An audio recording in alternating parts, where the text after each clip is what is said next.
You might perhaps be aware of a change that was introduced into the English translation of the Mass a number of years ago, and it had to do with the words, the English words, of the consecration of the wine in the chalice.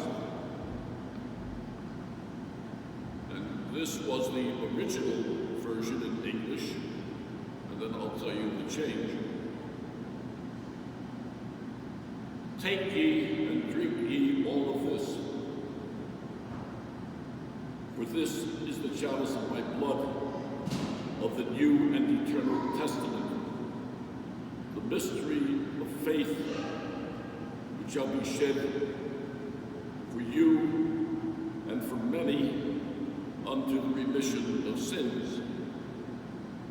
That was the old version in the English translation of the Mass in Novus Ordo.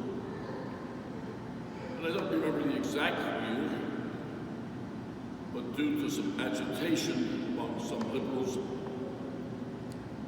the English-speaking bishops asked Rome for permission to change one word, and that word was many, and it was changed to all. So in the Novus Ordo Mass, for some years, we priests celebrating the Mass found ourselves saying, because it was now officially in the book,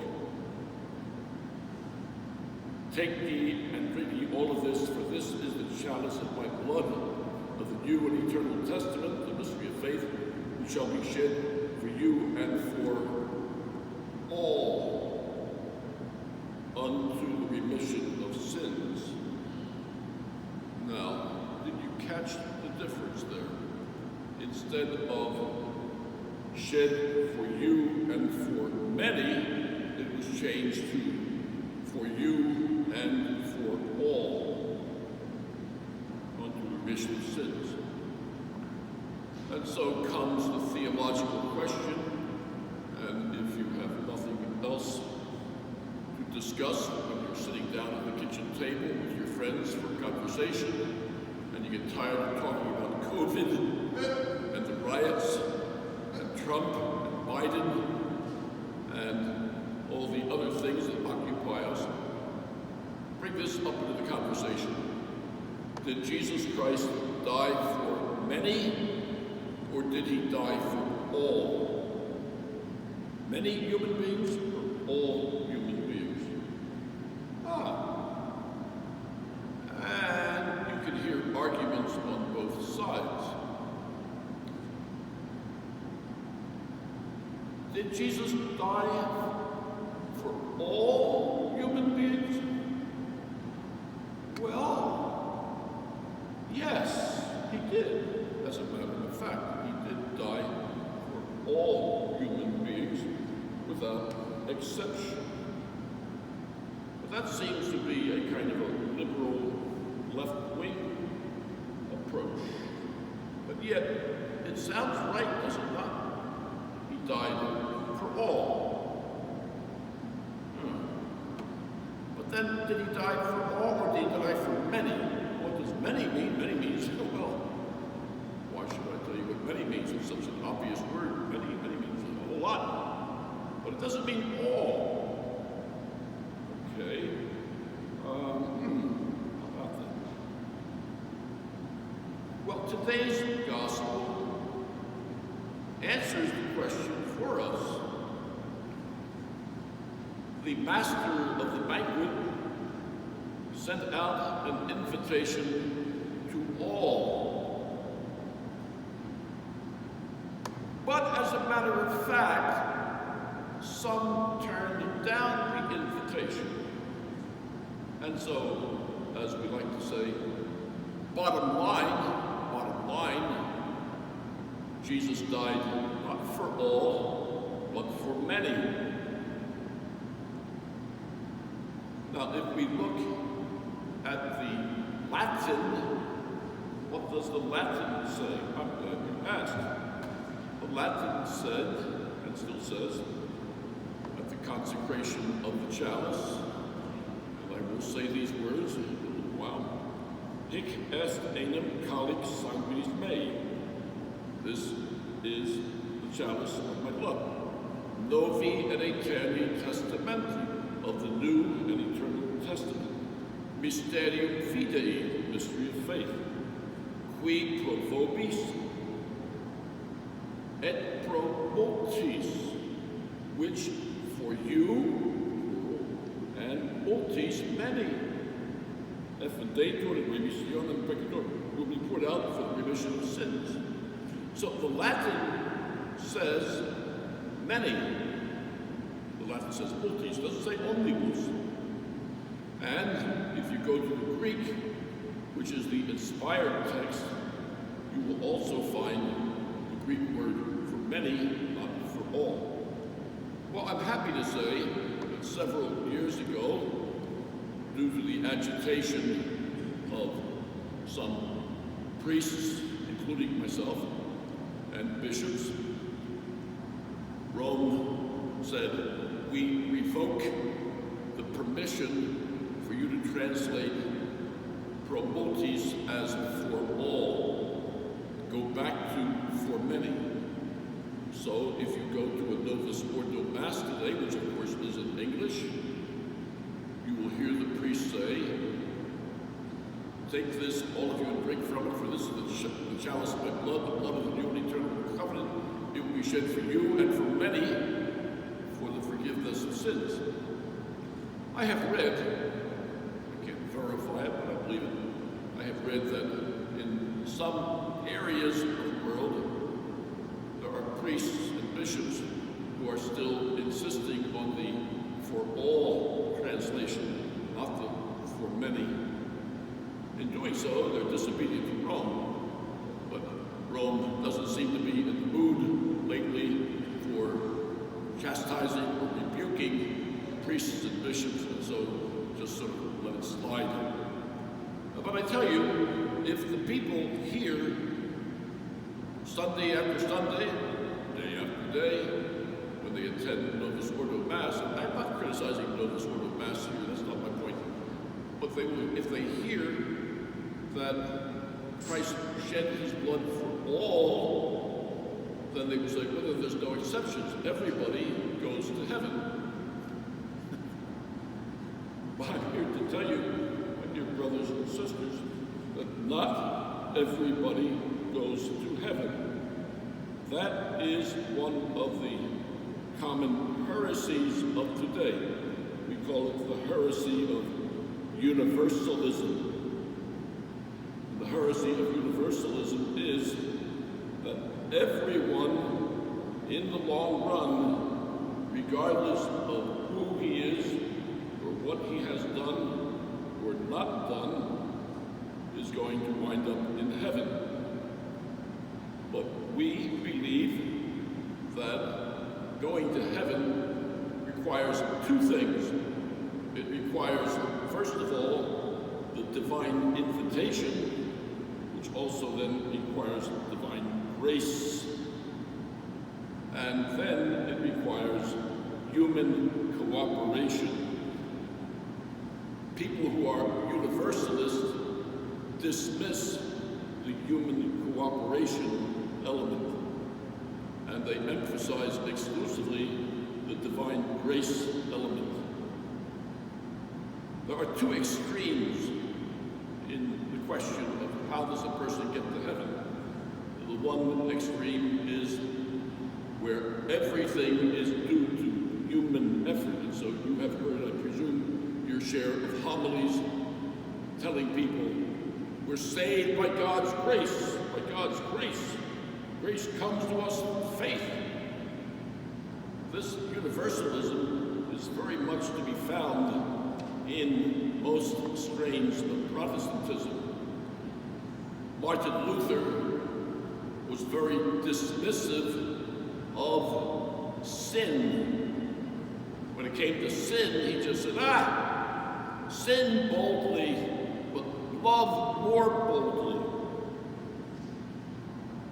He taught that sin did not keep a person from eternal salvation once he or she had come into Jesus Christ. But we believe that sin, mortal sin, can separate us from the love of God, not only temporarily, but permanently. We hear people say, it doesn't matter what you do, as long as you love God, you will be saved. And that's such a tricky piece of advice, because people interpret love God as some sort of a kind of a ghosty feeling that you have in you where you say, oh yeah, sure, I believe in God, sure do. Oh sure, I love God, why not? Doesn't cost me anything.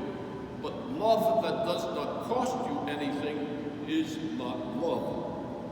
Love always requires self-emptying. Love always requires saying, I'm sorry. There was a movie out some years ago that was very popular, and the name of the movie was Love Story. Perhaps you saw it. And there was a line that came out of that movie, which became part of the popular discourse, and the line was, love means never having to say you're sorry. Well, that's absolutely absurd. Love does mean you have to say that you are sorry. Otherwise, it's not real love. Now, in today's gospel, the people who excuse themselves from attendance at the banquet of the Master, they gave some pretty good excuses. They didn't say, I could care less about his banquet. Or, tell the Master I said nuts to him. No, they were not so crass and crude. Instead, they said things like this. Well, you see, I just purchased a farm recently, and I'm going out now to inspect it. I pause and I say, well, buying a piece of real estate is a pretty big deal in most people's lives. And so I can understand that you want to go out and inspect your real estate. And the other one gave the excuse, well, you see, I just bought a yoke of oxen, and I want to go out and test them. Well, I guess we would say, that's sort of like buying a new car, used car anyway. Well, yeah, I can see that. You need a car, you gotta go out and test it before you buy it. Okay. Sounds like a good excuse. The other one said, I just got married. I married a wife, so I can't come. Not exactly why he could not come because he married a wife. I'm not really sure. Did he think that, his married state exempted him from going to the Master's banquet? But according to him, it did. But he didn't cuss the Master. He did not speak badly about him. He did not even say, I don't believe that the Master has a banquet. He didn't say, I don't believe I'm invited. He was simply putting everything on hold. All three of those persons were putting the Master on hold. Have you ever been put on hold when you're calling somebody or someone has called you? Well, as soon as you're put on hold, you know that you're not exactly all that important.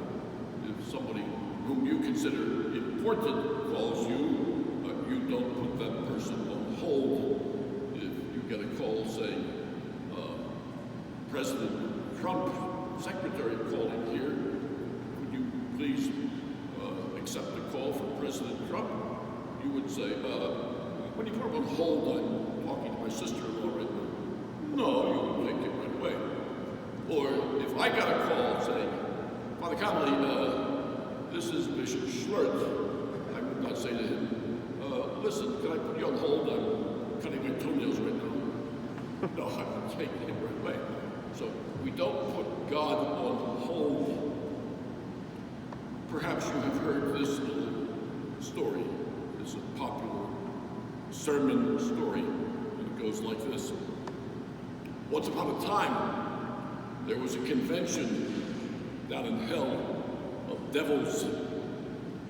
And the reason for this particular conference, convention, seminar, whatever you want to call it, was that they were not getting the volume of damned souls into hell that they would like to have.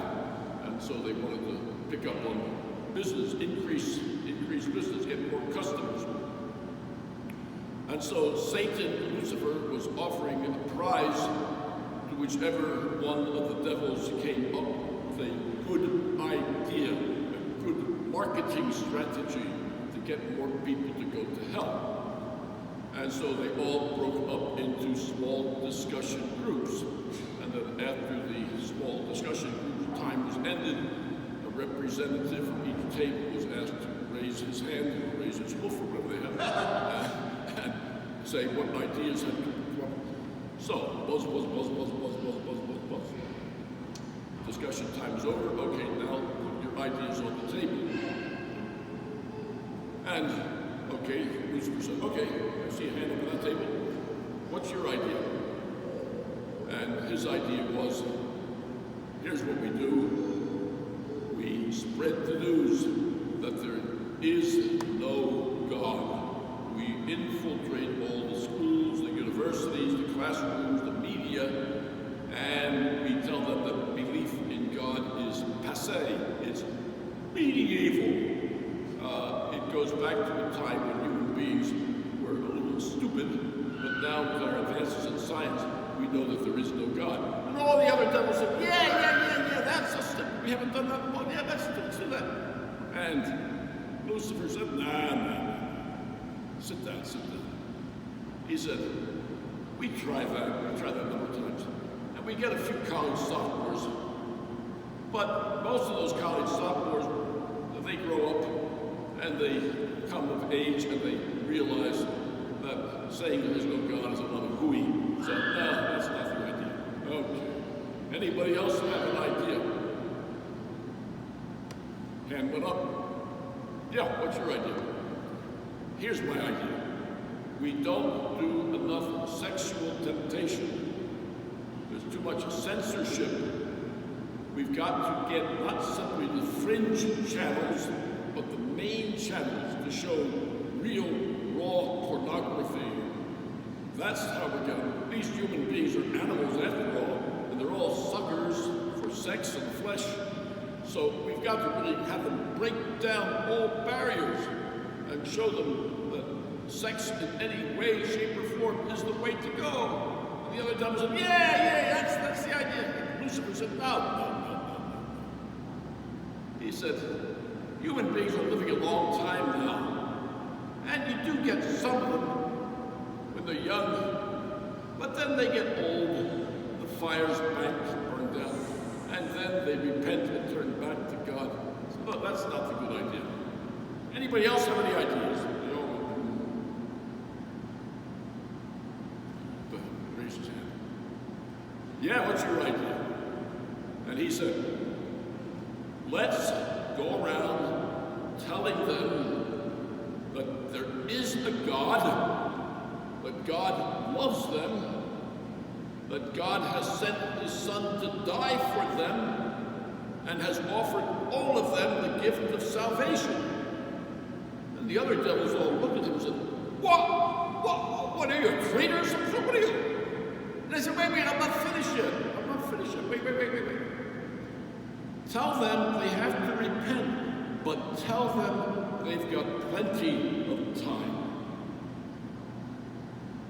And they all said, oh, yeah. And he wound up getting a prize. You get more people into hell by telling them that they should repent, but not necessarily right now. In time. When you get a bit older, hold on there, enjoy your life now while you can. And when you get older, then repent. He got the prize. And I tell you, dear brothers and sisters, that that's the way it works for most human beings. We all wait and wait and say, someday I'm going to get my act together. Someday I'm going to start praying. Someday I'm going to start going back to Mass. Someday my Prince will come. Someday, someday. And you know what? You get to be 80 years old, and you say, well, I made it to 80, so I got in pretty good shape. But I ought to get my act together. Well, you know what? I think I'll wait until I'm 85. And you get to be 85, and you say, hey, I'm still in pretty good shape. I ought to get my act together. I will. I think I'll wait until 90. And you keep going and going and going. And then the ball game is over. Are you aware that in every Latin Mass, such as was already, but also in every Novus Ordo Mass that uses the Roman canon, the first canon, the priest prays that we would be delivered from final damnation. You know that. Look it up. It's after the consecration. The priest prays that we will be delivered from final damnation. So if anybody asks you, why did you go to Mass today? Tell them, so that I could be delivered from final damnation.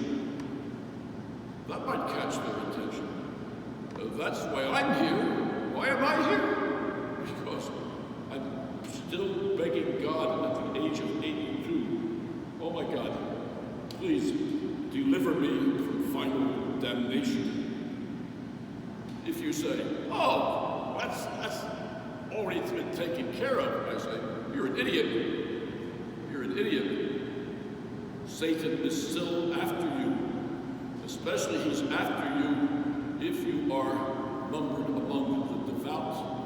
He wants to get you because you and I are prime prizes, and he will attack us, trying to get us to be depressed and sad and angry. He wants us to be angry at the church. He wants us to be angry at all the priests who have messed up and all the bishops who have covered up and all. He wants us to be angry at the Pope.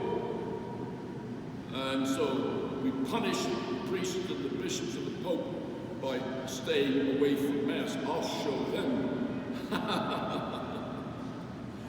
Anybody who says, I love Jesus, but I don't care to participate in the church is a fool.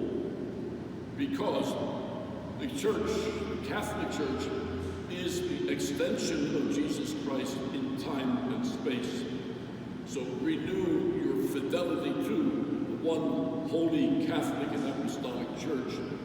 And remember, there's not much time left for you or me. And if you say to me, hey, I'm only in my 20s, or I'm still a teenager, or I'm only in my 30s, I've got lots of time, I say to you, you want to bet on that? You want to bet on that? I wouldn't if I were you. Final word. There's not much time left for you